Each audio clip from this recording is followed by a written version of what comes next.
Olá a todos, sejam bem-vindos ao nosso podcast.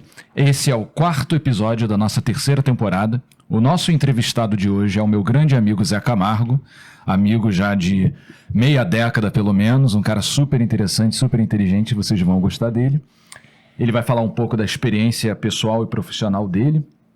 E ao meu lado, o meu amigo e colega e sócio Guilherme Queiroz, que vai nos acompanhar nessa jornada. Eu sou o Luiz Felipe Weitz, sócio responsável pela área tributária da Lapori Queiroz, e essa é a minha estreia no nosso podcast. Zé, seja muito bem-vindo, é um prazer ter você aqui com a gente. Uma honra estar aqui com vocês, obrigado pelo convite. Eu acho que vai ser um papo bastante produtivo, bastante interessante. A ideia é tangibilizar um pouco do que a gente faz para os demais empreendedores, né? Essa audiência que vocês atingem e, enfim, contem comigo.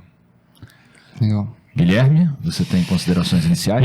Eu tô feliz, né, da gente estar aí no nosso 4º episódio, já na nossa 3ª temporada, estamos animados.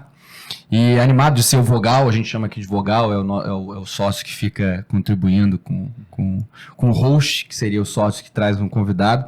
E vai ser muito, muito, muito interessante. A gente tem um tema diferente, né, misturar empreendedorismo, tecnologia, inteligência artificial, então acho que vai ser uma startup, então a gente vai ter uma pegada bem maneira e, enfim, vamos em frente.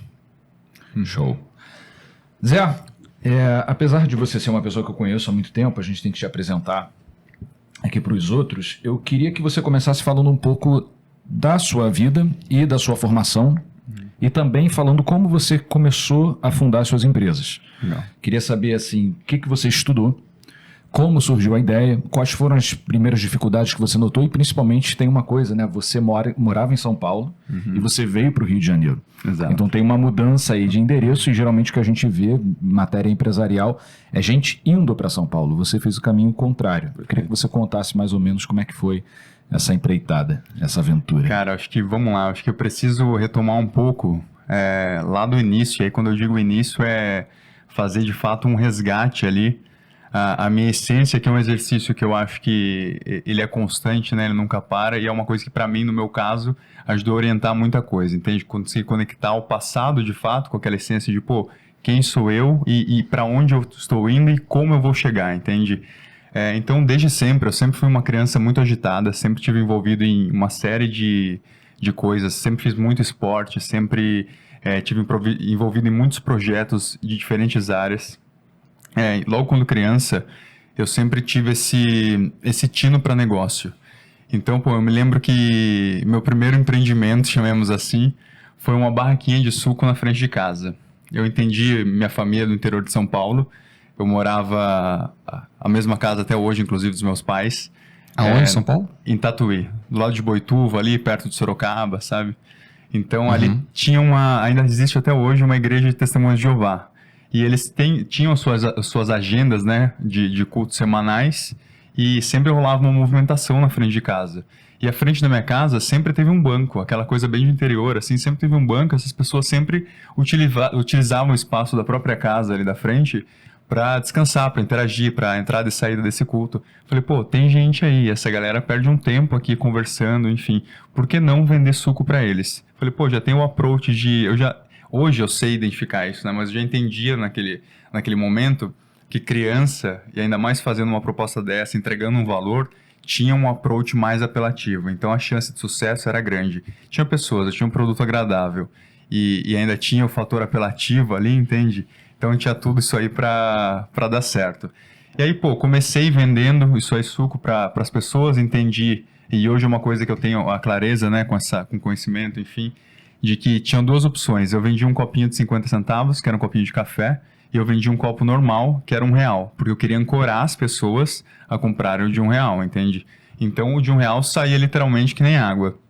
Entendi, fiz um dinheirinho, na época eu nem lembro o que era, mas, devia ser R$50 para uma criança, sabe? Eu era muito novo mesmo. E R$50 valia um pouco mais, né? R$50 naquela época. Naquela época valia mais, exatamente, era uma dinheirama. E abri meu segundo empreendimento, que foi uma loja de doces. Peguei todos esses R$50, fui numa loja de doces que vendia esses doces por atacados, caixa de chocolate, caixa de bala. Comprei, montei uma barraquinha na frente de casa novamente, só que dessa vez para a molecada do bairro, para as crianças, para os próprios amigos ali, né? E aí, pô, papo vai, papo vem, muita experiência, muito aprendizado nesse momento, e eu quebrei pela primeira vez. Eu saía para brincar, e as crianças agora, enfim, resumindo já a história, pegavam um chocolate aqui, pegavam uma bala ali, no final de um período, meu estoque foi embora, eu não entendi o que tinha acontecido. Aí eu mapeei e falei, pô, descobri, estão me passando a perna. Falei, pô, esse negócio aqui... Não era você que liberava os doces, eles roubavam. Eu deixava minha banquinha ali e eu ia me esconder quando era o momento de eu me esconder. E aí, pô, quem chegou primeiro, bateu no Pix ali, tá pegando a sua mercadoria, entende? Sem maldade de um lado, sem maldade do outro lado também, entende? Aquela coisa de moleque mesmo, mas... Quantos anos, mais ou menos, galera? Isso aí, eu tinha coisa de uns 7, 8 anos, 8 anos, eu achei que era mais assim. pra adolescência. Não, 8 anos, assim. E aí, cara, pô, desanimei, né? Falei, pô, foi minha primeira reflexão, chamemos assim, né, cara, de aprendizado. Mas eu tinha um dinheiro ainda. Eu falei, pô, aqui não dá, eu quero brincar, mas essa parada aqui é uma coisa que eu vou ter que, de fato, vender, vou ter que ficar aqui cumprindo hora, isso aqui tá difícil pra mim. Meu pai sempre trabalhou em São Paulo, e ele vinha pro interior e tinha esse acesso, né, às coisas da capital, chamemos assim.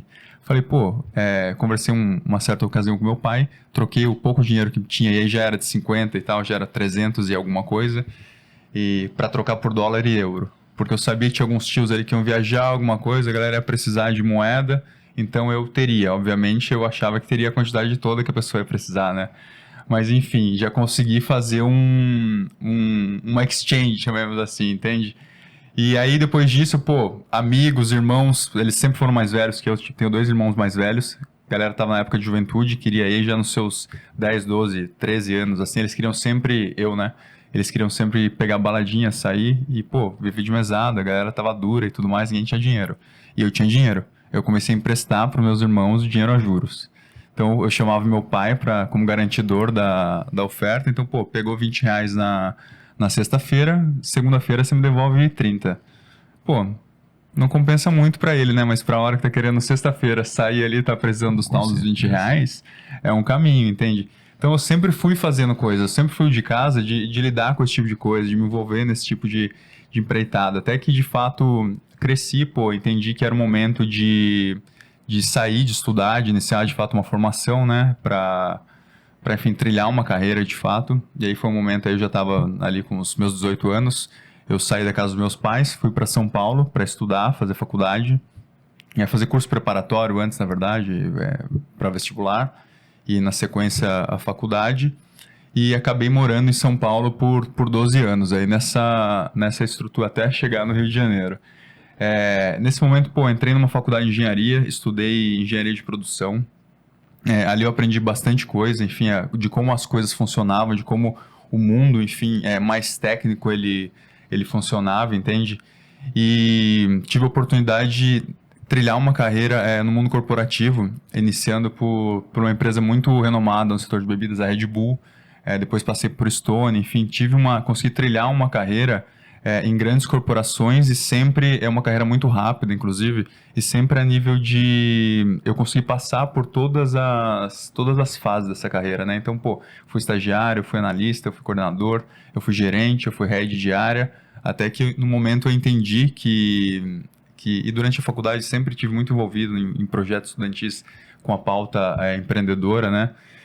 Até o momento que eu entendi que isso aí era parte de uma jornada, de fato, de ganhar musculatura, de adquirir conhecimento para um dia voltar, né, a fazer aquilo que eu acho que eu fui chamado para fazer de fato, sabe? É isso que eu sei fazer, resolver problema, achar solução. E, de fato, parti para essa empreitada, né? Larguei a carreira corporativa e segui para o meu caminho. Foi um momento que eu tive que parar e pensar, pô, isso aqui e agora, né? Eu tô num cargo já legal, sou head de área, eu tenho amplas oportunidades. A partir daqui, vai ficar mais difícil você largar uma carreira corporativa, porque as coisas começam a ficar mais confortáveis, enfim, sabe? E ganhava bem. Ganhava bem, então é bem difícil você largar. Eu falei, cara, eu vou aproveitar que eu não tô apegado a isso e não tô me apegando a isso e vou resetar de novo, só que dessa vez, de fato, seguir o meu caminho. No meio disso tudo, eu vim pro Rio de Janeiro, seguindo um sonho da minha bela esposa. Ela sempre, desde que a gente se conheceu, ela sempre trouxe essa pauta de viver no Rio de Janeiro e viver perto da família. Ela tem família aqui no Rio, e pra gente foi, acho que um outro passo, assim, decisivo no sentido de você precisa fazer as suas coisas, entende? A gente sempre fica pensando nas dificuldades e, pô, não é o momento certo, qual é o momento certo? E nesse episódio da minha vida, eu aprendi que não tem um momento certo para você fazer as coisas, né? Você tem que criar um momento de fato e se jogar no novo, naquilo que você acredita, aquilo que você espera. Então a gente se jogou assim, em uma semana a gente entregou o apartamento em São Paulo, alugou um apartamento novo no Rio de Janeiro e eu migrei para cá, ela também abandonou o emprego lá, no caso dela teve que pedir demissão. Logo na sequência a gente já conseguiu se alinhar, se estabelecer muito bem aqui no Rio de Janeiro e hoje de fato é a nossa casa. Vocês estão morando no Rio há quanto tempo mesmo? A gente já está morando no Rio há 2 anos, 3 anos. Tudo isso já? Já. Caramba. Já há um tempo. E agora, agora eu tô me aplicando ali no futebol de areia, sabe? É uma coisa que eu preciso, né? Mas deixa eu te perguntar uma coisa. Você agora traçou um resumo, assim, da sua vida pessoal, sua vida profissional. Você olhar desde a banca de sucos em frente ao Templo das Testemunhas de Jeová, até a posição que você ocupa hoje, o lugar que você está, você acha que a sua vida foi uma continuidade ou ela teve uma guinada brusca? Você acha que chegou um momento em que, talvez, quando você estava num cargo corporativo, ganhando um salário confortável, você pensou, não é isso que eu quero e agora eu vou revirar minha vida? Ou você acha que tudo, de certa maneira, se encaminhava para o fim que tem hoje? Não sei se...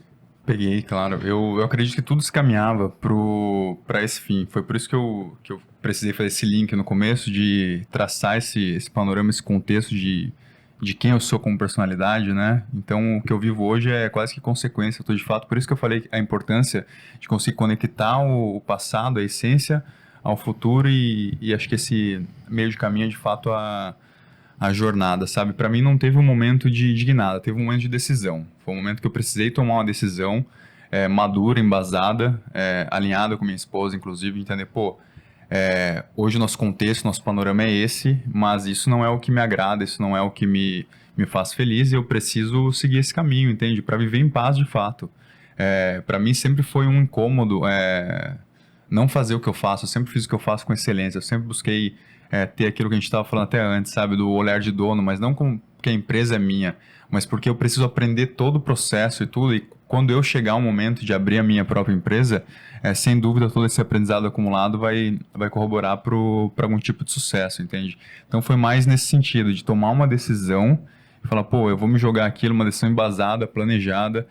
Eu tinha feito um mini exit, eu tinha um 0 ponto alguma coisa na empresa, me permitiu, quando eu saí, ter uma alavancagem de capital que me deu segurança para começar a falar, eu consigo ficar 1 ano sem trabalhar, entende? Porque as pessoas romantizam muito também o empreendedorismo, sabe? Larga teu emprego, sai da CLT, só que, cara, se você não fizer isso de maneira planejada, estruturada, você vai se lascar. 2 meses depois você vai estar voltando para o emprego que você não gostava, entende? Então, para mim, foi um passo muito, muito maduro, assim, muito sólido, e que ele só vem trazendo frutos, entende? Porque a gente conseguiu achar uma medida, conseguiu achar um caminho, um pace de crescimento e de engajamento naquilo que a gente faz, que é de fato, eu acordo todo dia, não é para trabalhar, sabe?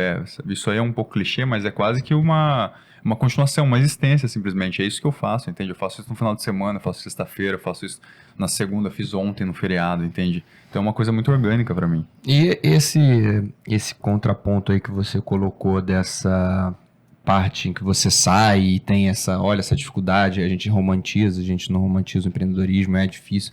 Queria saber de você sobre segurança, né? Acho que muitas pessoas que escolhem não empreender têm uma ideia fixa de segurança.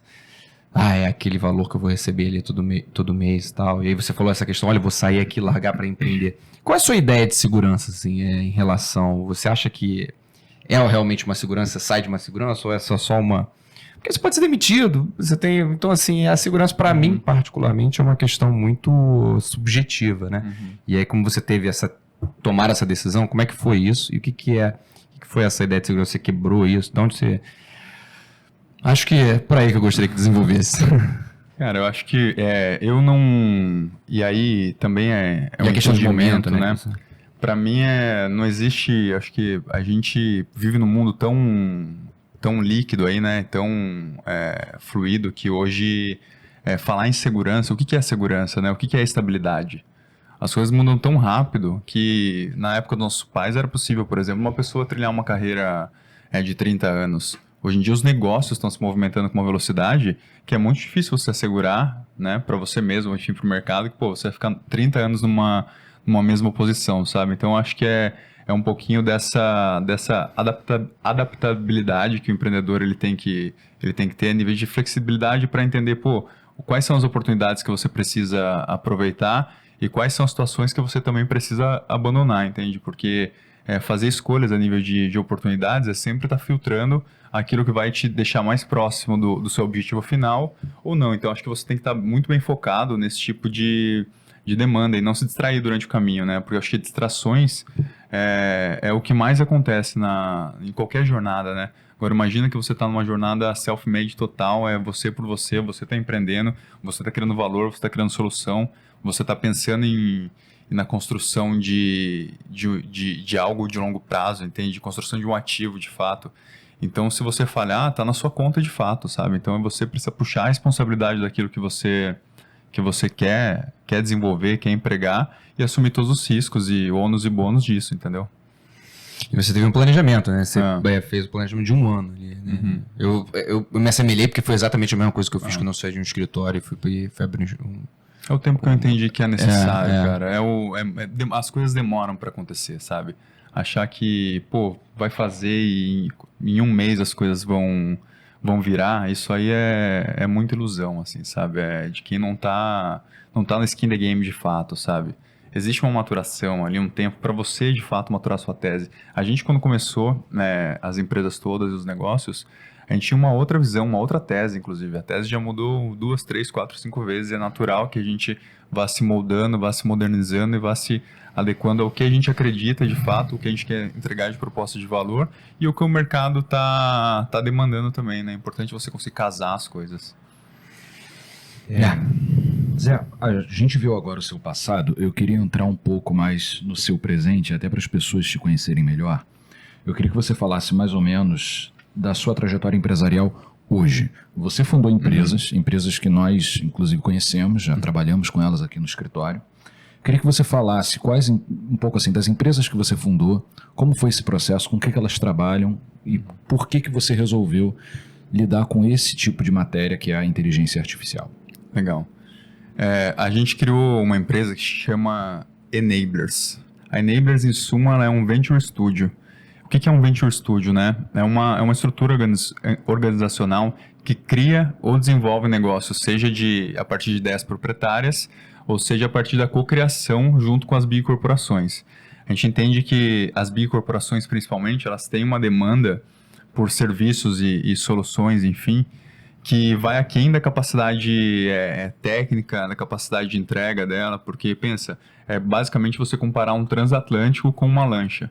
Então a gente consegue ser muito mais ágil e entregar um valor muito superior, porque dentro de uma companhia tem todo o capital político que a pessoa que fica o stakeholder ali, né, que está defendendo a tese precisa articular para um projeto ser aprovado. Tem muitas áreas, compra, supply, financeira, enfim, tudo que precisa estar amarrado para o cara conseguir sair com um projeto. E quando você olha para projetos mais técnicos, dentro de casa, raramente a empresa tem a expertise de desenvolver coisas novas. Geralmente ela tem uma expertise de manter aquilo que é core dela, né? O que não é core dela, de fato, ela, principalmente quando a gente olha para a inovação, que é muito processo de teste, iteração e tudo mais, é sempre um ciclo que recomeça a todo momento, ela precisa ter esse profissional disponível em outras frentes, que seja contratando serviço, consultorias e tudo mais. Então, diferente, por exemplo, de uma consultoria, nós criamos a solução em coparticipação com a empresa. Por exemplo, chegou uma empresa para a gente, uma grande farmacêutica,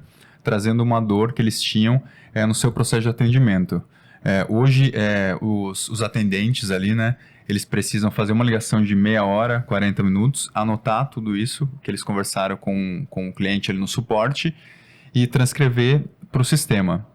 Ao final do dia, um coordenador pega essas ligações e essas transcrições, esses relatórios, né, que seguem um determinado padrão, mas obviamente cada pessoa que está anotando tem o seu modo de escrita, as coisas acabam não ficando totalmente padronizadas, e esse profissional, ele precisa escutar as ligações de novo e conferir se as transcrições estão corretas. Fazer quase que uma auditoria. Então, é um trabalho oneroso que tem no início e é um trabalho oneroso que tem no final. A gente, via IA, a gente criou um motor que ele captura essas ligações, ele transcreve num relatório já padrão, moldado, e sobe no sistema do cliente, no sistema dessa farmacêutica. Então, o auditor, por exemplo, só precisa olhar agora se as transcrições ali estão de fato corretas, segundo o que o atendente realizou, porque ele não precisa mais ouvir meia hora e depois ler. Ele só lê o que ele está lido, de fato, o que aconteceu dentro da ligação. Então, você traz agilidade operacional, você traz eficiência,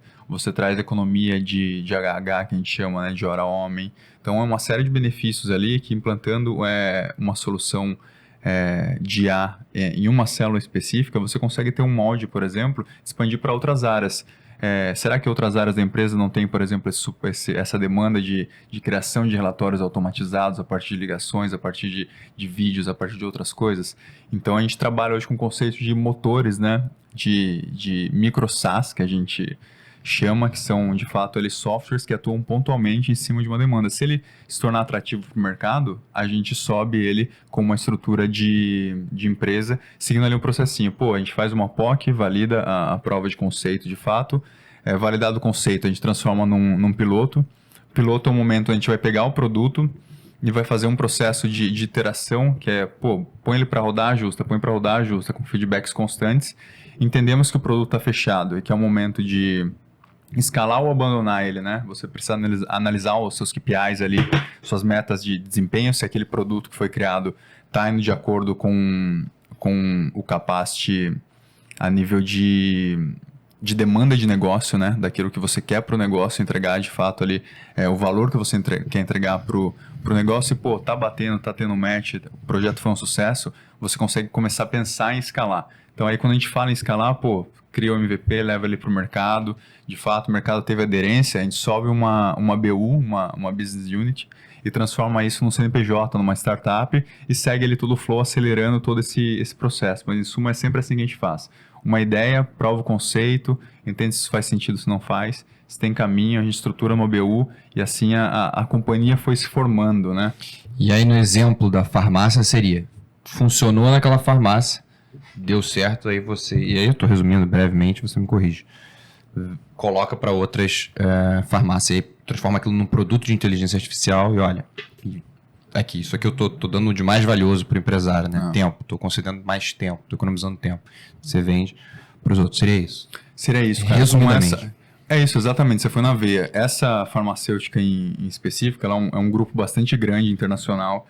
Então, qual que é a ideia ali? Eles entenderam que não só dentro de casa eles têm essa demanda, como eles podem ser um motor, um grande parceiro para a gente conseguir vender para toda a indústria farmacêutica. Então, a gente está em conversações ali para desenhar uma joint venture com eles, para ter a posse conjunta ali dessa empresa, a gente seguir todo esse fluxo de uma empresa viable, que a gente chama, né, que é interessante, ali, palatável para o mercado de investidores, e expandir de fato essa operação. Então isso é um pouco do que a gente faz, a gente cria produtos ou dentro de casa a partir de ideias, a gente teve uma ideia, assim como outras empresas, que é a Zaya, por exemplo, a antiga Zap GPT, que é uma plataforma no code, que você consegue criar os seus agentes de inteligência artificial, focado muito em suporte e atendimento, em venda e ser um copiloto. Hoje o conceito de GPT, né, chat GPT, ali você consegue pesquisar diversas coisas na internet e tudo mais.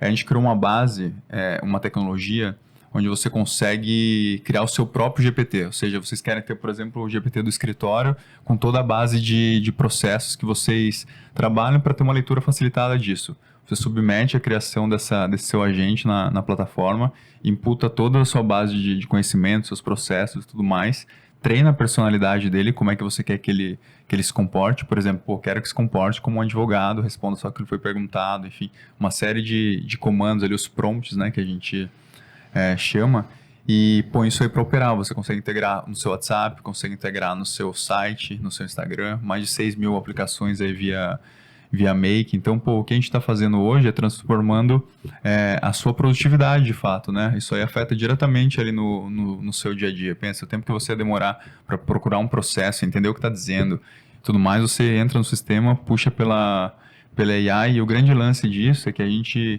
encontrou um termômetro, um ponto médio nisso tudo, né? Que a IA, ela não alucina, ou ela alucina muito pouco. O que quer dizer isso, alucinar? É você perguntar alguma coisa, e ele ou trazer uma resposta errada, ou ele inventar uma resposta. É muito padrão que a IA, ela inventa uma resposta que às vezes tem sentido, mais ou menos, enfim. Ela não aceita não responder. Ela Isso, responder. ela quer participar, entendeu? Entendi. Ela só demora quando você pergunta pra ela, os robôs vão dominar o mundo? Aí ela trava, ela fica pensando. Tô brincando.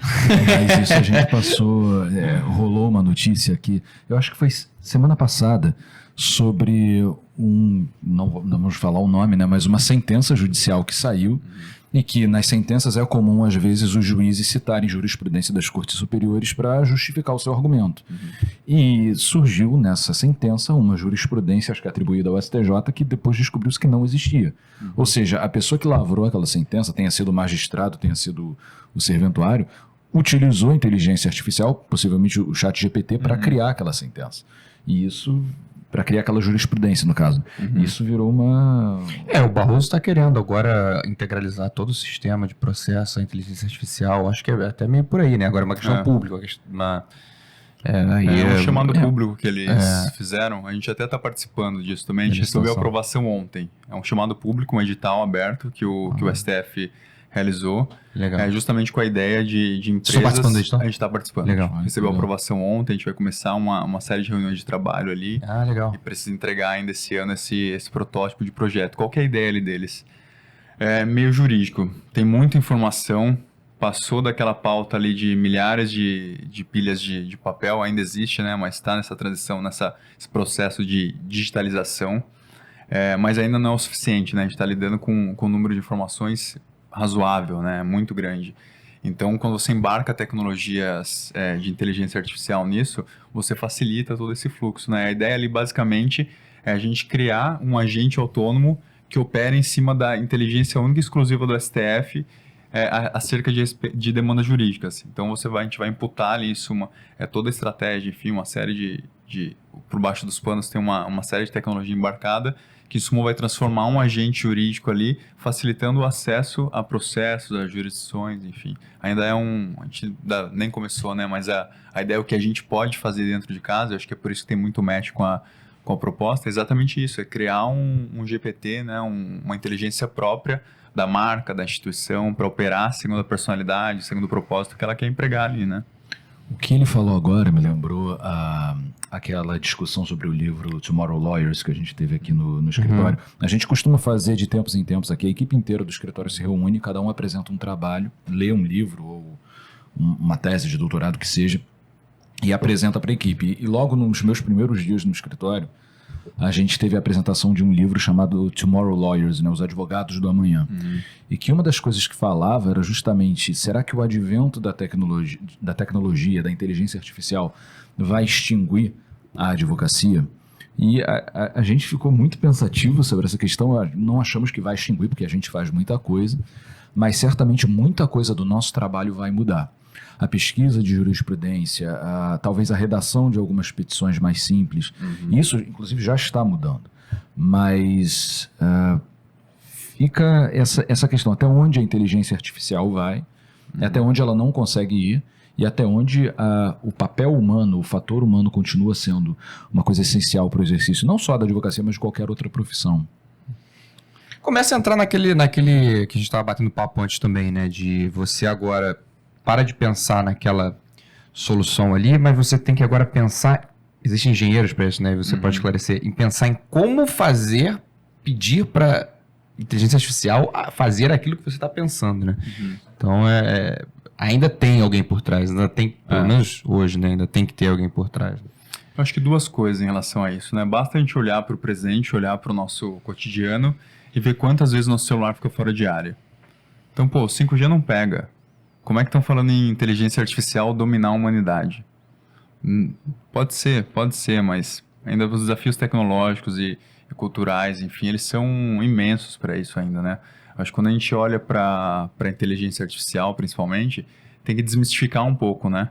Entender que isso é só mais uma ferramenta que a gente está utilizando. Então, pô, editores de texto consegue via inteligência artificial ganhar produtividade. Editores de imagem, pô, consegue criar imagens de altíssima qualidade. A gente fala call centers, por exemplo. Isso aí que eu falei para vocês. Pô, isso aqui pode ser não só servir para atendimento e suporte dessa farmacêutica, mas pode mudar um segmento inteiro. Você acaba com aquelas fazendas de call center com 2.000 funcionários num galpão, por exemplo. Então, acho que está muito mais relacionado a como você interage do que, de fato, a tecnologia, né? A tecnologia está aí, de fato, para a gente usufruir dela, para a gente conseguir ser mais produtivo, né? A gente tem uma máxima aí no meio que fala, a inteligência artificial ela não vai substituir uma pessoa. Uma pessoa que sabe usar a inteligência artificial vai substituir uma pessoa que não sabe. Porque essa pessoa que sabe, ela vai ser muito mais produtiva do que uma pessoa que não sabe. Então, o jogo está muito mais nessa situação, sabe? E aí, eu acho que um terceiro ponto aqui para somar, que é muito discutido também, é o quanto isso vai, de fato, por exemplo, emburrecer a sociedade. Visto que, pô, agora tem o chat GPT ali, eu entro, coloco o meu comando, ele me traz um texto, me traz a redação, me traz o TCC, me traz o que for. Então, eu entendo que isso aí é uma transição comportamental. Até Muito saindo obrigado. aqui pra mim. Comportamental. É uma questão comportamental de sociedade. A gente entender que hoje a gente é preso a muita coisa operacional ao longo do dia. Então, pô, a pessoa chegou cansada no final do dia, fiz uma série de coisas. Mas o que de fato você fez que empregou valor na sua vida, empregou valor naquilo que você faz, né?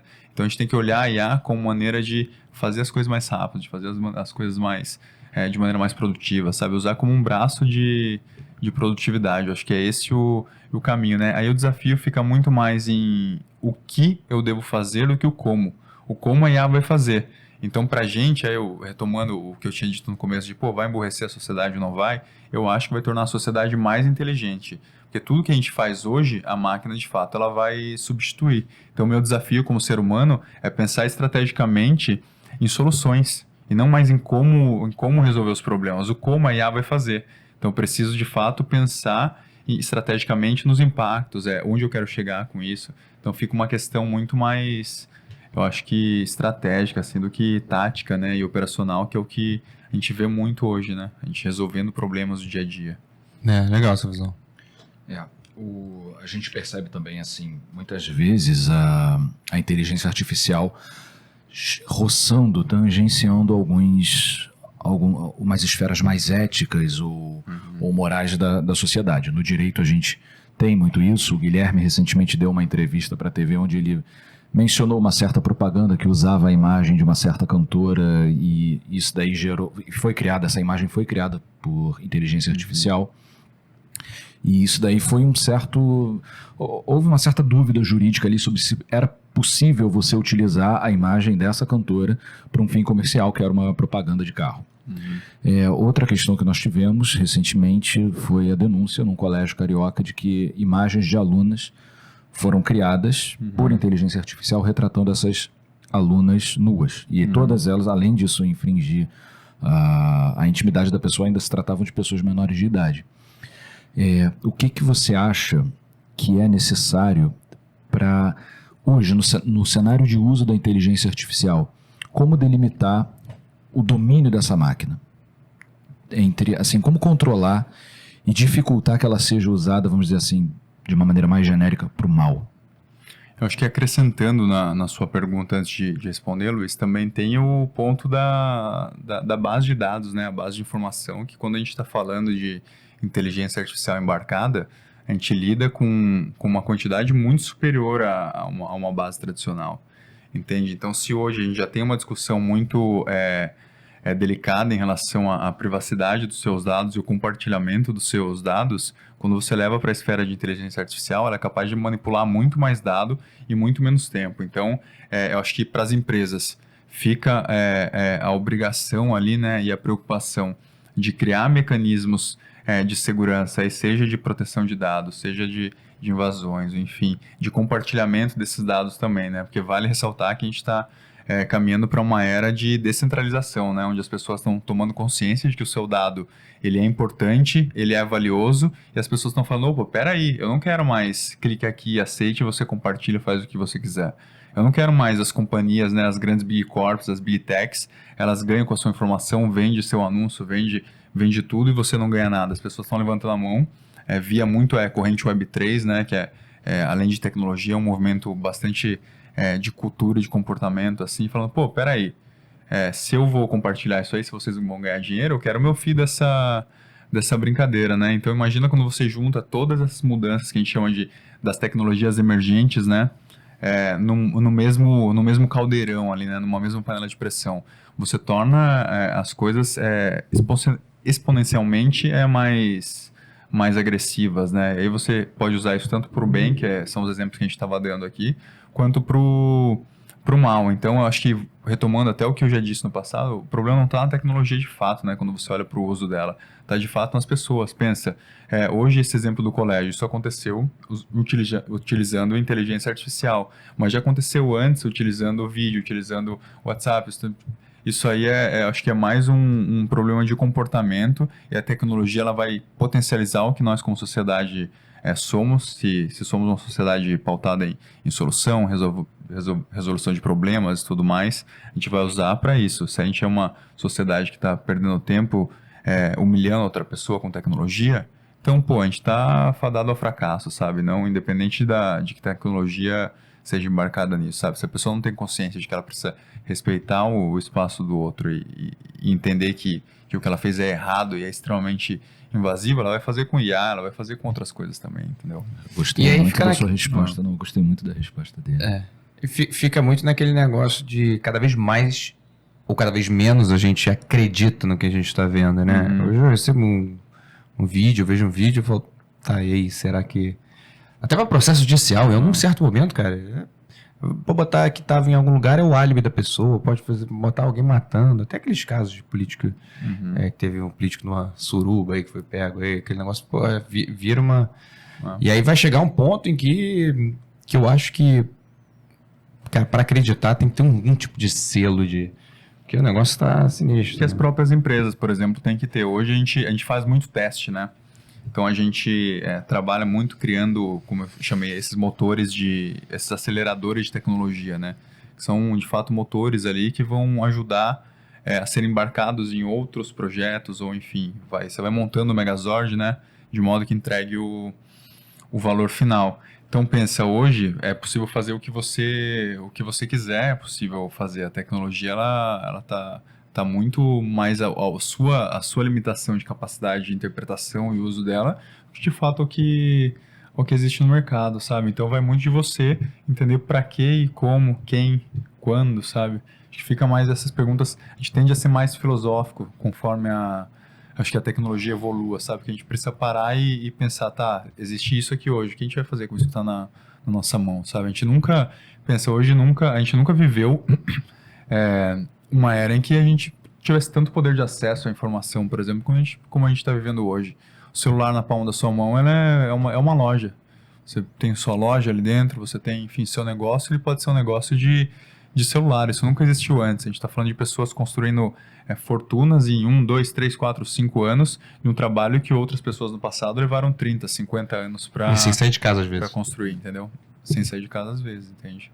Obviamente que tem toda a sua dificuldade, enfim, tudo é difícil, mas hoje a tecnologia ela se comporta mesmo como um acelerador, né? Eu queria voltar um pouco para sua vida profissional, sua questão profissional e empresarial. E pensando aqui, né, num roseral nem tudo são flores, tem os espinhos também. Na sua trajetória profissional, na sua trajetória empresarial, você deve ter encontrado alguns desses espinhos. Quais foram os espinhos? O que você diria assim, esse foi um momento espinhoso na minha trajetória? Cara, Luiz, eu acho que momento espinhoso, cara, a gente tem a todo momento. Todo dia tem um tamanho de espinho diferente que a gente precisa desviar aí, sabe? Eu sempre brinco internamente com meus amigos, com sócios, enfim, que historinha triste todo mundo tem.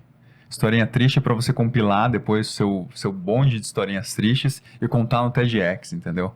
Então espera chegar esse momento. Até lá, cara, são pedras no caminho que de fato você tem que encontrar para amadurecer, ganhar casca, adquirir musculatura, sabe? E conseguir passar. Tem uma máxima que eu penso muito, pô, eu só encontrei os espinhos, como você disse, porque eu estava mexendo na terra.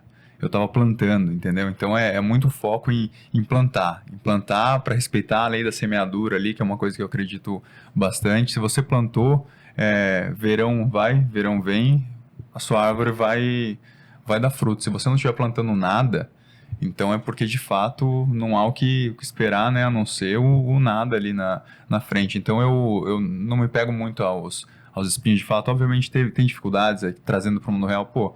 A gente já quebrei, eu já fui roubado, a gente já tomou um hack uma vez numa empresa no começo, levaram embora centenas de dólares da empresa, enfim, é um prejuízo grande, mas prejuízo é o que mais tem, sabe, na trajetória, mas a ideia é a gente tentar ser eficiente e esses prejuízos, né, chamemos assim, a gente transformar de fato em aprendizado, é o que a gente chama de custo de aprendizado. Isso aqui não foi uma perda, isso aqui me valeu um aprendizado, o MBA custou tanto, e é mais ou menos essa a mentalidade, assim, sabe? Sempre, pô, vai ter dificuldade, cara. Teve dificuldade na época de faculdade, teve na época de sair de São Paulo de sair do interior para ir para São Paulo. Eu abri empresa, teve dificuldade. Mês passado teve uma dificuldade. Então, se a gente ficar preso à dificuldade, acho que o importante é os espinhos para mim, os espinhos dos problemas, eles precisam ser maiores.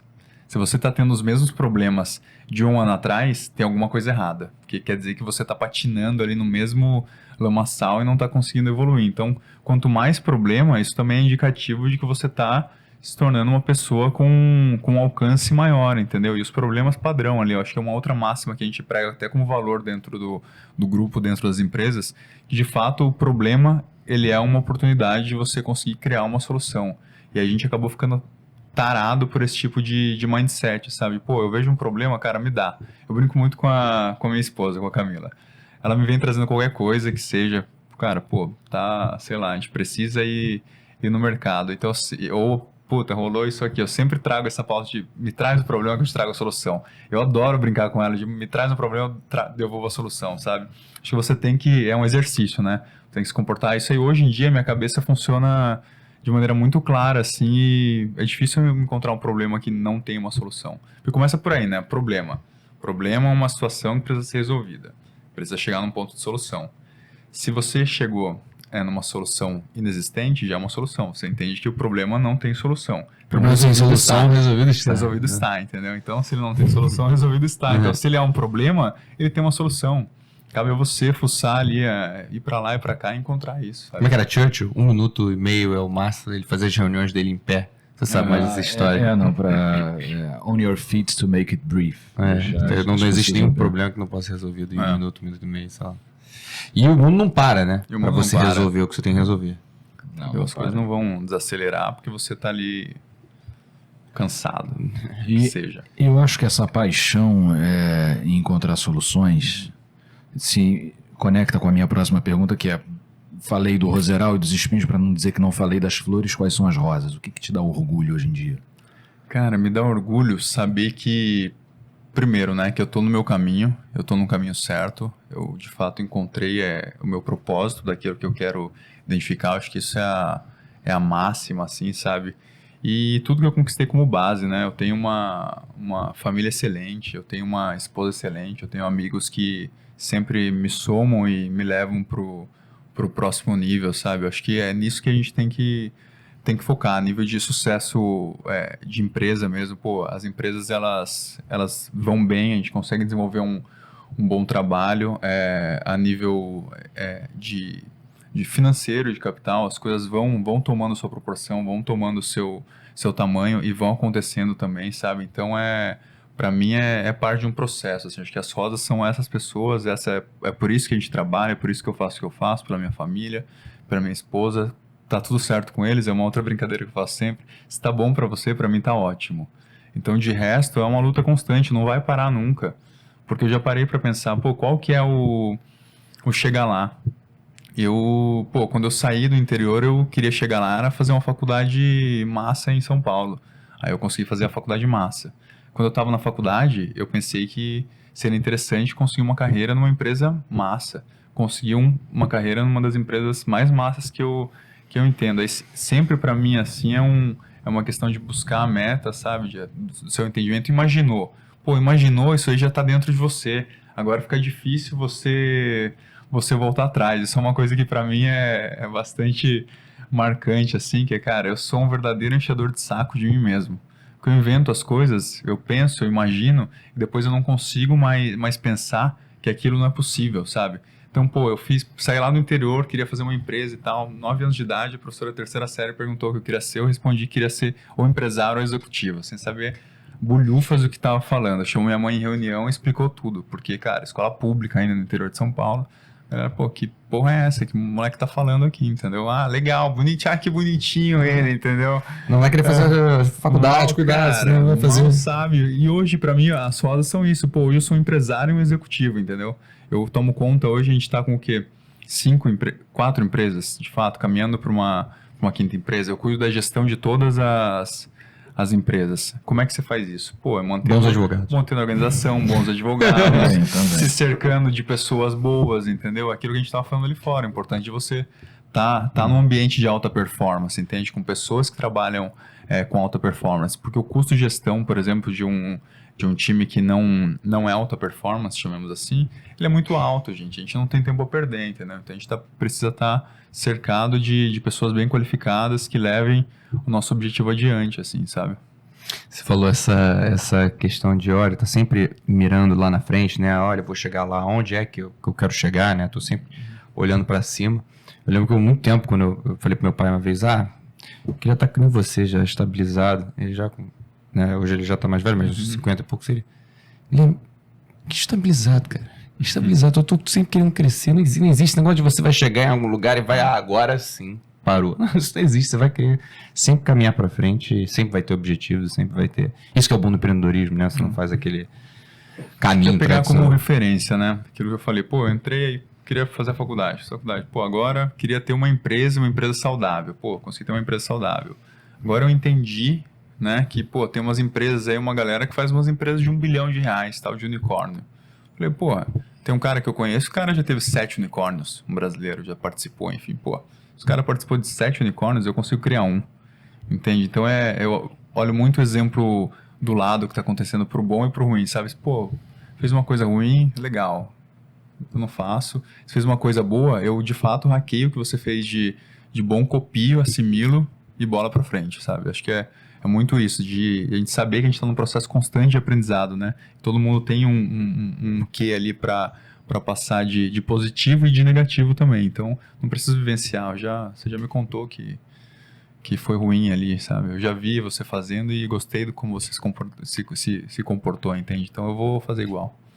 Então, é sem reinventar a roda, sabe? A gente pensar sempre em melhorar o que já existe. E aí, projeto, empresa, a gente mesmo, sabe? Algo nessa pegada aí. A gente precisa tá linkado com isso, né? Eu cada vez mais tenho esse pensamento de que tudo é uma coisa só. Então, agora eu tô olhando muito mais, por exemplo, para alta performance de fato. Que é o quê? Para eu estar com o meu negócio saudável e caminhando e performando, eu preciso estar bem. Então, eu preciso me exercitar, eu preciso comer bem, preciso estar com a cabeça tranquila. Aí, enfim, sabe, álcool, raramente eu tô tomando álcool agora, porque se eu fico estragado outro dia que fica padrão, já me foi atraso. Agora a gente fica 2 dias, né? Foi essa época que ficava 1 dia estragado, agora é 2. Fala 2, daí quando eu fico 2. Então, obviamente, né? A gente nem o céu, nem a terra, mas ter esse tipo de consciência de várias coisas, porque aí você vai conseguindo se organizar de uma maneira melhor. Aí, conseguiu se organizar tudo bonitinho, você consegue extrair o máximo de tudo, né? Vou lá, faço meu pedal de manhã, à tarde tomo meu vinho também, entende? Saber a hora certa de fazer cada coisa, né? Legal. Eu tô ouvindo vocês falando, você falou do seu pai, né? Qual foi a palavra que você usou? Tá pleno, tá satisfeito? Estabilizado. Isso é o pai falando, não, eu quero crescer cada vez mais, e você falando... Não, ele achou absurdo. Nossa, que estabilizado. Isso marcou muito pra mim, que estabilizado, cara. Vai pra frente, vai devagar, vai rápido, vai pra frente, cara. Você falando da metáfora que eu trouxe do roseral, com os espinhos e as rosas, eu agora falando da minha breve experiência, não tanto empresarial, mas acadêmica. Eu lembro de uma conversa que eu tive com um amigo meu, Acabei de defender meu doutorado.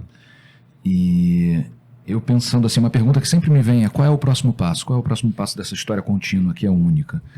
E eu falei, poxa, mas agora eu vou defender o doutorado, vou chegar ao fim da minha vida acadêmica, né? É isso, cheguei onde eu queria. E meu amigo falou para mim, você não está chegando no fim da vida acadêmica, você está, pelo contrário, o doutorado é o início da vida acadêmica, aí que sua vida acadêmica vai começar. E eu pensando assim, qual é o próximo passo, qual é o próximo passo, qual é o próximo passo. Então acho que cada um de nós tem a sua trajetória própria. Mas, Zé, você mencionou as suas 4 empresas e que está caminhando para uma quinta. Você quer falar um pouco delas, como é cada uma? Quero contar um pouquinho, ó. Comecei ali, a gente começou, né, a falar, eu não fechei o grupo inteiro. A gente tem a Enablers, então, que é o Venture Studio, que cria os negócios, né? Nossa primeira startup foi a MetaXP, uma empresa focada em aproximar a audiência gamer das grandes marcas. A gente entende que as marcas ainda muito tradicionais ainda estão muito distantes desse público geração Z+, né? Que hoje aproximar o cartão já é over, assim, então eles estão numa constante mudança ali, então precisa identificar de fato quais são as necessidades, demandas e valores que eles acreditam e dar um match com a empresa, né? Isso que a gente faz, promover esse encontro positivo entre as duas frentes. A gente usa isso muito de uma pegada de metaverso, de tecnologias de game. A gente criou a primeira cidade virtual descentralizada do mundo, com elementos de descentralização, né? O que é isso? A gente embarcou ali no jogo os itens, os assets como NFTs, para garantir a posse desse item pro player, né? E a moedinha do jogo, que era de mentira, antes a gente transformou num utility token, né? Um token de utilidade só do game ali. Não é uma coisa, para você ganhar dinheiro nem nada, é para o game funcionar. Ele tem uma pool de liquidez toda certinha que faz esse game funcionar. Então, com esses 3 assets, né? O cultural que existe dentro do game, a moeda circulante e a propriedade dos ativos, a gente está falando de uma sociedade, né? De fato, virtual ali. Então, é por isso que a gente chama de cidades. A gente criou uma segunda cidade. É um jogo mais lúdico, uma pegada meio Resident Evil ali, de Survivor. As pessoas precisam entrar e reconstruir um ambiente, uma cidade. Isso é a MetaXP, né? A gente criou também a Zaya, antiga Zap GPT. A Zaya é uma plataforma no-code para criação de agentes inteligentes. Então pensa, assim como tem o GPT, como a gente estava falando antes, o chat GPT, que puxa informação geral da internet, você hoje, via Zaya, você consegue criar o seu próprio agente, a sua própria inteligência artificial. Então pensa aqui no escritório, a gente consegue, aquilo que eu falei, embarcar toda a informação ali de maneira extremamente segura, rápida, eficaz, e você ter a sua própria inteligência artificial, seja para atendimento e suporte, seja para venda de fato, ou seja para ser um copiloto, né, que é o que a gente está chamando aí de dar esse apoio de produtividade na sua jornada. A gente está lançando agora em pouquíssimo tempo a AutoContent, que é uma outra empresa de automação de conteúdos. Ela pega via inteligência artificial um motor e cria os textos e as imagens para você postar em LinkedIn, Instagram, enfim, nas suas redes sociais, cria um cronograma ali, você starta isso, newsletter, ele busca tudo isso na internet, cria segundo o padrão de comportamento e linguagem que você imputa ali, né, comanda, tudo isso de maneira muito rápida, facilitada, e ele executa essa rotina ad eterno para você. Então, pensa, fora o normal aqui, né, o dia a dia que já acelera, pensa em companhias. As companhias gastam com agências de marketing hoje fortunas. Num sistema desse, ela consegue se tornar muito mais rápido, muito mais barata, né? E a gente está vindo agora também com a Enablers AI Lab, que é justamente um lab de inovação focado em inteligência artificial. Então, a gente, como adquiriu bastante expertise nisso, e existem demandas, produtos, esses motores, esses aceleradores que a gente já criou dentro da estrutura mãe, né? Então, por que não criar uma estrutura especializada no desenvolvimento de soluções? E é sempre aquele mesmo processo. Valida uma ideia, faz uma prova de conceito, estende para um piloto, testa. Faz sentido evoluir para um produto, evolui o produto, transforma numa BU, não faz sentido, produto descartado, próxima ideia, próxima tese. Então, uma fabriquinha de fazer produtos de fato, sabe? Uhum. Então, a gente hoje consegue esticar os braços, né, em diversas frentes de tecnologias, justamente por esses motores que a gente vai criando e vão possibilitando outras soluções, embarcar, juntar, enfim, sair com uma solução muito mais completa e robusta assim, para o mercado. Legal.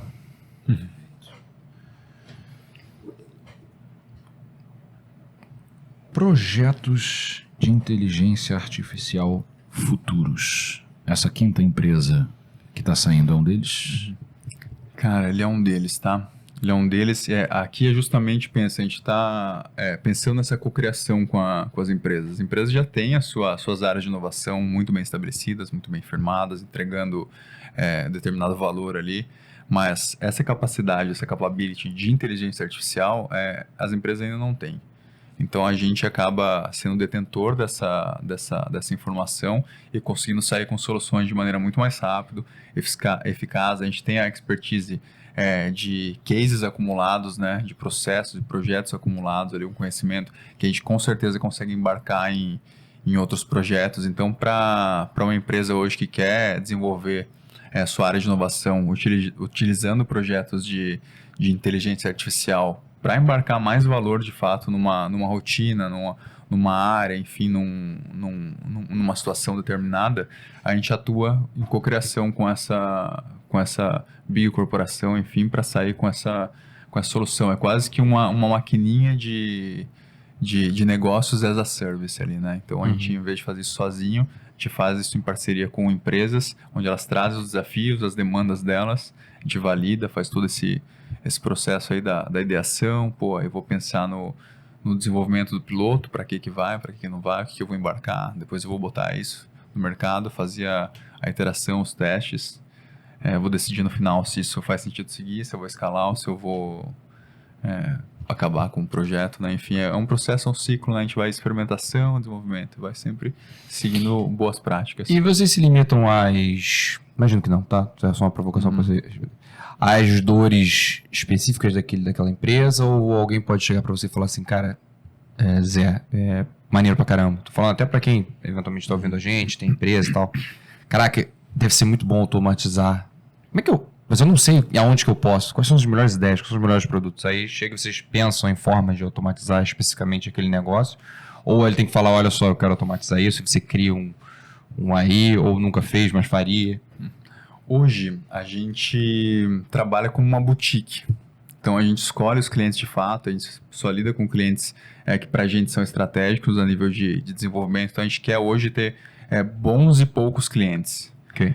Porque a gente garante o trabalho ali, a entrega de valor, está 100% alinhado com aquilo que a gente se propõe a entregar de fato. Não tem, quando você começa a ter muita gente, muito time envolvido, você tem uma estrutura muito engessada, acaba perdendo eficiência, o custo gestão disso sobe muito. Então, não é a nossa ideia. A nossa ideia é ser uma empresa, continuar sendo uma empresa enxuta, capaz de entregar resultado em cima de desafios, entende? Uhum. E aí, então, nesse contexto, é muito mais de uma grande empresa. E, obviamente, a gente tem empresas que já trabalhou, a gente faz direto projetos, mas aí é muito mais selecionado, entendeu? O que faz sentido, o que não faz. Entendi. Tem uma lista de espera, viu, gente? Tem uma lista de espera, graças a Deus. Zé, nós temos 1 hora de gravação já, isso daqui eu tô falando informalmente, tá? Uhum. A gente bateu já o roteiro, mas a gente ainda tem mais 20 minutos. Se você quiser que a gente te pergunte alguma coisa, você quer falar mais coisa, então... Cara, fiquem à vontade. Vamos ver se tem perguntas aqui. Porque eu percebi agora que eu esqueci de fazer uma coisa fundamental, que eu te passei o roteiro que era assim, mais ou menos o que eu pensei que a gente poderia perguntar. Mas eu não abri oportunidade para você botar coisas no roteiro, se você quisesse. Não, pra mim tá tranquilo. Isso fluiu super bem, cara. Se quiser, a gente segue falando aí. Pô, tem casos de uso pra caramba. Posso contar pra vocês aí agora. Até já Bota as fofocas. abrir um pouco mais, cara. Aquilo que eu falei, a gente tem bastante... E por quê, né? A gente conseguiu ganhar a confiança do mercado. Porque, de fato, a gente, desde o dia zero, a gente se porta como uma empresa grande. Entendeu? Eu ouvi lá atrás de um advisor, um conselheiro que a gente teve a felicidade de encontrar no caminho. É uma pessoa super capacitada, enfim, de um conhecimento, uma experiência de fato adquirida ali, né, no campo. E o cara falou, pô, vocês... a gente tava naquela, pô, mas eu não faturo milhões ainda, a gente tava lá atrás, enfim, não tinha faturamento, não tinha nada. A gente investia no dinheiro do bolso, totalmente bootstrap, que a gente sempre construiu tudo totalmente com as próprias forças, de fato, de investimento, inclusive, porque a gente entende 2 coisas, né? Primeiro, cara, eu preciso ter um produto, uma empresa, enfim, de valor de fato, para ir chamar instituições, venture capital e tudo mais para participar desse projeto e me ajudar a transformar ele em algo muito maior. E o outro ponto estratégico para a gente não abrir o equity de fato. Então, se eu tivesse tido alguma negociação nesse sentido lá atrás, já teria abrido mão de uma parcela muito grande da companhia. E a gente vem conseguindo manter a companhia intacta até agora, entende? E agora, daqui para frente, de fato, a gente está muito saudável para conseguir caminhar para onde a gente quiser sozinho, né? Mas aí, obviamente, é entender cada empresa, quais são as necessidades, quais são as demandas dela. Por exemplo, na Zai, a gente acabou de fechar uma rodada de captação, a gente seguiu o fluxo bonitinho ali de VC e tudo mais, porque a tese ela pede isso, né? A gente está falando de fato de um produto revolucionário, precisa ganhar mercado, precisa nesse momento a gente está encontrando o PMF ali, né? Que é qual que é o produto, qual que é de fato o público que a gente vai conseguir, qual que é o valor, né, que a gente vai entregar para esse público. Depois a gente entra numa fase de growth, enfim. Então as empresas elas precisam de investimento para conseguir chegar lá. E nem toda empresa precisa de um determinado investimento no tempo ou movimento determinado. Então, enfim, entender qual que é o momento de cada empresa, né? Então, hoje a hold, né, a mãe que a gente chama, a enablers, de fato, a gente mantém intacta.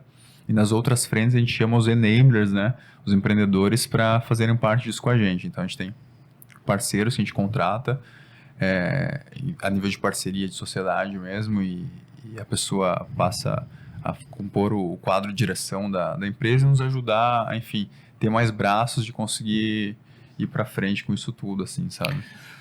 Zé, tem uma pergunta aqui que fizeram pra gente. Eu acho que é aquela questão de casa de ferreiro, espeto de pau. Como é que é aquele ditado? Em casa de ferreiro. Em casa de ferreiro, espeto de pau. Na sua empresa, você usa algum tipo de tecnologia, você usa a inteligência artificial para auxiliar o seu empreendimento? Usa total. Tudo que a gente faz dentro de casa, o que a gente faz dentro de casa são de dores que a gente sentiu e resolveu fazer para resolver um problema pontual interno, entendeu? Falou, pô, se dói aqui, dói lá. Se dói lá, vamos testar lá e vamos entender o que faz, né? E aí quando você olha para ferramentas, né, foi o que eu falei, pô, a gente faz muita coisa diferente. Eu tenho até um amigo nosso que a gente incentiva ele no sentido de venda de infoprodutos.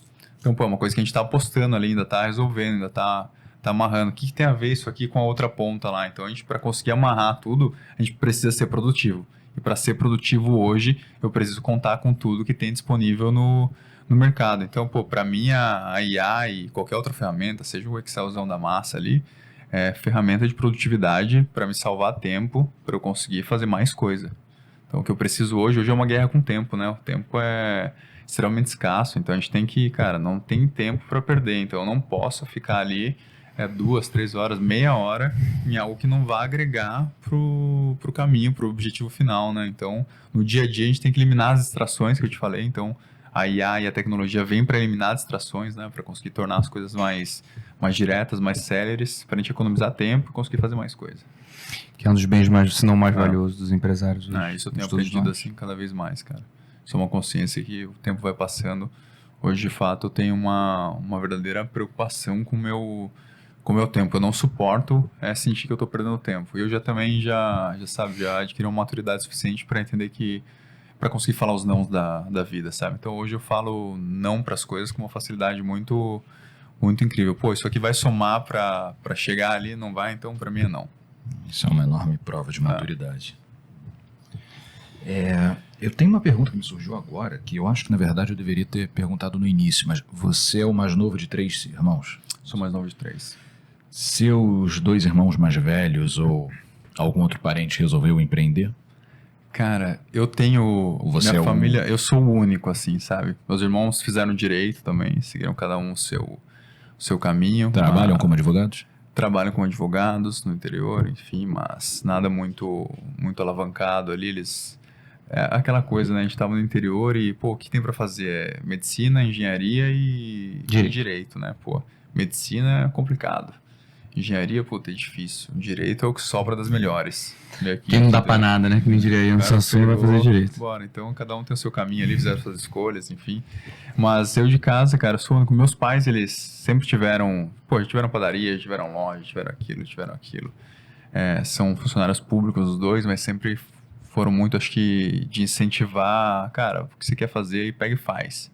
E aí eu fui o que peguei árduo, cara, quer fazer, pega e faz. Então sempre meu pai e minha mãe me deram condições de fazer aquilo tudo que eu queria e acreditar de fato que, cara, tudo é possível, entendeu?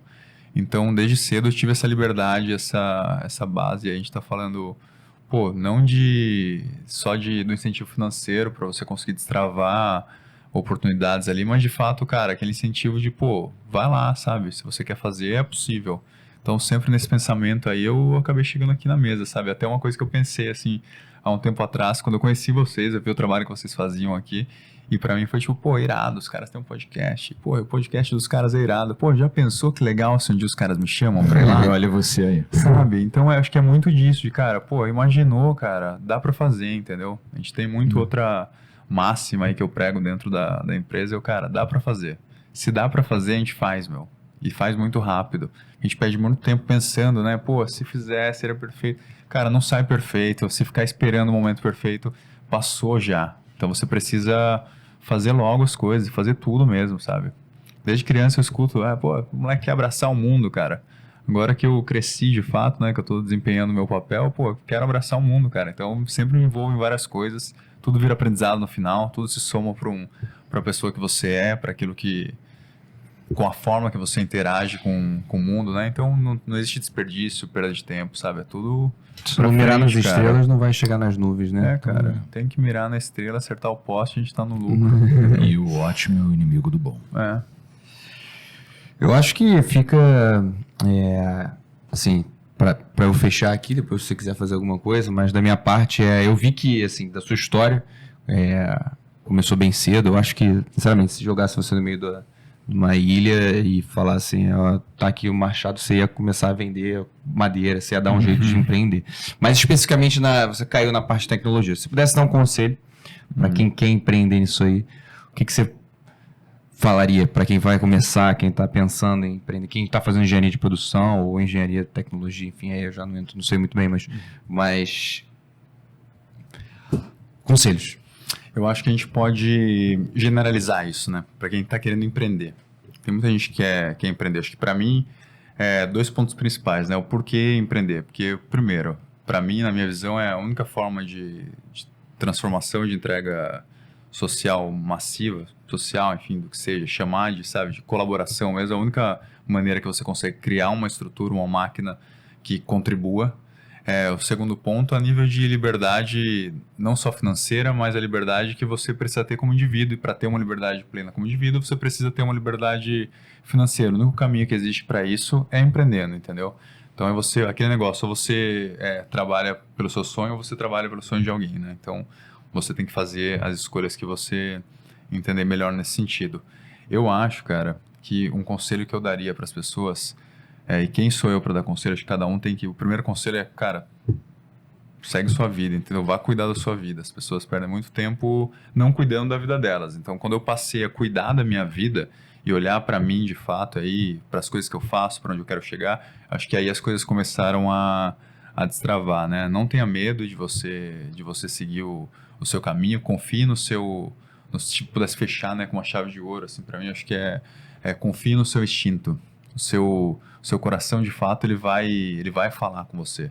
Se ele não está falando com você, você precisa se concentrar, você precisa entender ali, e ele vai dizer o caminho que você precisa seguir. Então, é muito por aí, sabe? Porque aí, junto com isso, você tem o ímpeto, você tem a coragem, você tem a sinergia, você tem a capacidade, você consegue juntar tudo nesse único ponto de, cara, se você acredita que você tem que caminhar para alguma direção, seja ela empreender, seja ser um profissional, seja ser um atleta, o que você quer, qualquer coisa que você quer, imagine e vá atrás, entendeu? É difícil, cara. A gente vai... Pô, quem fala aí que tá, sabe, pessoalzinho de internet, tô isso, tô aquilo, tô 1 milhão, tô isso, aquilo, tô em Maldivas, você tá na Gozolândia, cara. Você sabe o que é ter funcionário pra pagar? Entende? Imposto pra pagar? Pô, eu adoro pagar imposto, cara. Quanto mais imposto eu pago, de verdade, quanto mais imposto eu pago, eu falo, massa, tô pagando imposto pra cacete, que massa, significa que eu tô ganhando muito mais. Então, pô, quando eu tenho um número de funcionários, pô, um amigo meu, comentou, um outro empreendedor, caralho, 5º dia útil, eu tenho uma porrada de folha para pagar. Eu sempre quis ter uma folha do cacete para pagar, hoje eu tenho uma folha gigante. Eu adoro quando saio. Tenho 12 funcionários num lugar, alocados numa infra, eu tenho 4, 5 em outra, eu tenho 10 na outra. Então, pô, a gente tá falando hoje de um grupo que tá tomando a sua musculatura, tá tomando o seu corpo, né? A gente sempre olhando pro longo prazo, sabe? Eu tô constantemente focado na plantação. O que eu quero agora é plantar, incansavelmente, assim, sabe? Onde eu vou chegar com isso tudo, eu não sei. Mas eu sei que eu já tive muito mais longe. Entendeu? Então é bem por aí. De fato, ali, pô, quando vai ser esse ponto aqui, eu não sei, cara. Porque ele vai mudar ao longo do caminho, inclusive. Mas eu já tava muito mais longe, sabe? Já tive muito mais longe. Então, muito maneiro, Zé. Muito maneiro, Zé. Bom, mais alguma coisa? Não. Você quer Só tinha essa pergunta Pra aqui da mim, galera. não, se me deixar falando aqui, a gente vai embora. A gente gostaria, né? A gente sempre gosta que tivesse, mas acho que não teve mais, não. Tem pergunta? Não, Então só vou teve encerrar. essa. Foi maravilhoso, Boa, obrigado. Chegamos ao fim de mais um podcast aqui na Lapore Queiroz. Queremos agradecer a sua audiência. Hoje nós estivemos com o Zé Camargo, que enriqueceu muito o nosso trabalho, a nossa mesa. Vou pedir para você, Zé, por favor, se quiser deixar as suas redes sociais, fica à vontade. Mais uma vez foi um obrigado. Foi um prazer estar aqui com vocês. Para mim é uma honra poder compartilhar um pouquinho do que eu conheço e poder, inclusive, entender um pouco do trabalho que vocês estão fazendo aqui com esse projeto que é, sem dúvida, excepcional. Tem de grande valor eu pude acompanhar alguns episódios e vi que quem realmente assiste, acompanha, tem uma informação ali de validade grandiosamente para receber, sabe? Então acho que é muito por aí. Quem quiser me encontrar nas redes sociais, eu vou deixar o meu Instagram, Zé Sica, desculpa. No LinkedIn, que é a principal rede que a gente acaba usando para fazer negócio, conhecer pessoas, enfim. Quiser conhecer as empresas, @GoEnablers, @zaya.app, @autocontent e @metaexp. Então, só procurar aí. Daqui a pouco vai ter a quinta. Nas redes, A gente coloca também embaixo, enfim, nas postagens no Instagram também. Vai estar tudo lá. Quero agradecer ao Guilherme também, quero agradecer mais uma vez a vocês. Nós estamos no Spotify e no YouTube. Continue acompanhando o nosso podcast. Muito obrigado. Um abraço grande, galera. Um abraço, tchau.